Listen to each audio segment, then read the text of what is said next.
एक घने जंगल के किनारे एक छोटा सा कच्चा घर था। उस घर में एक लकड़हारा रहता था। उसका नाम हरिया था। हरिया की उम्र लगभग 36 साल थी। उसकी पत्नी का देहांत कई साल पहले हो चुका था। अब उसकी पूरी दुनिया उसका बेटा मोहन था, जिसकी उम्र 10 साल थी। एक सुबह हरिया जोर जोर से खांस रहा था। मोहन दौड़कर आया और बोला, बाबा, आपको फिर खांसी हो रही है। आज आप आराम कर लो, मैं जंगल से लकड़ी ले आऊंगा। हरिया मुस्कुराया और बोला, नहीं बेटा, जंगल का रास्ता आसान नहीं होता। लेकिन मोहन जिद करने लगा। आखिरकार हरिया बोला, ठीक है, आज मेरे साथ चल। दिन बीतते गए। छोटा सा मोहन अब 15 साल का मजबूत लड़का बन चुका था। एक दिन जंगल में लकड़ी काटते समय उसने अपने पिता से पूछा। बाबा, मेरी माँ कैसी थी? हरिया ने आसमान की ओर देखा और बोला, तू बिल्कुल उसी जैसा है। अगर वो आज होती तो तुझे देखकर बहुत खुश होती। एक दिन मोहन अकेले जंगल में लकड़ी काट रहा था। तभी घोड़ों की आवाज आई।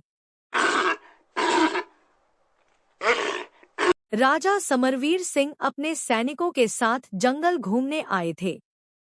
उनके साथ उनकी बेटी राजकुमारी आर्या भी थी। आर्या फूल तोड़ रही थी। तभी उसकी नजर पेड़ों के पीछे खड़े मोहन पर पड़ी। वह बोली। तुम कौन हो? मोहन घबराकर बोला, मेरा नाम मोहन है। मैं यही पास में रहता हूँ। दोनों थोड़ी देर बातें करने लगे। अब राजकुमारी आर्या अक्सर जंगल आने लगी। वह और मोहन घंटों बातें करते। धीरे धीरे उनकी दोस्ती गहरे प्यार में बदल गई। लेकिन दोनों को डर था। अगर राजा को यह बात पता चली तो शायद यह रिश्ता कभी मंजूर नहीं होगा। उसी जंगल के अंधेरे हिस्से में एक भयानक जादूगरनी रहती थी। उसका नाम था कालिनी।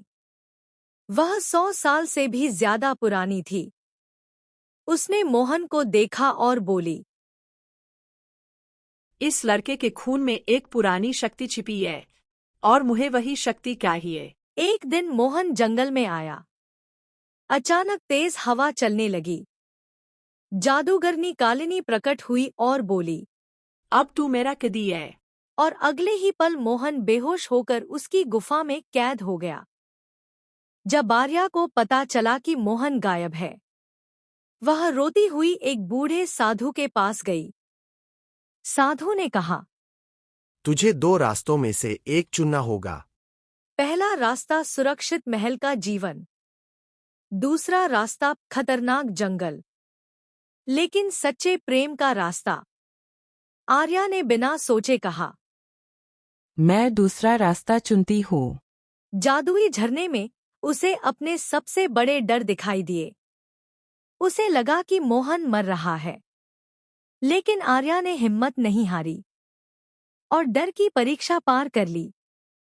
एक जादुई दरवाजे पर लिखा था, जिसे तुम बचाना चाहती हो उसके लिए अपना खून चढ़ाओ।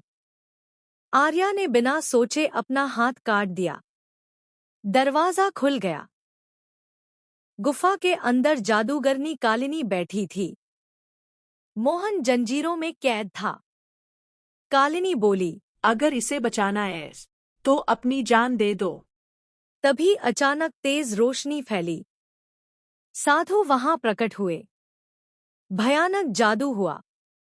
आखिरकार जादूगरनी पत्थर बन गई। मोहन आजाद हो गया। जब राजा समरवीर सिंह को सब पता चला, वह बहुत गुस्सा हुए। लेकिन साधु ने कहा, जिस प्रेम की परीक्षा खून से हुई हो, उसे कोई नहीं रोक सकता। राजा का दिल पिघल गया। कुछ समय बाद पूरे राज्य में ढोल नगाड़े बजे। राजकुमारी आर्या और मोहन की शादी हो गई। एक गरीब लकड़हारे का बेटा अब राजकुमार बन चुका था और उनकी प्रेम कहानी पूरे राज्य में मशहूर हो गई।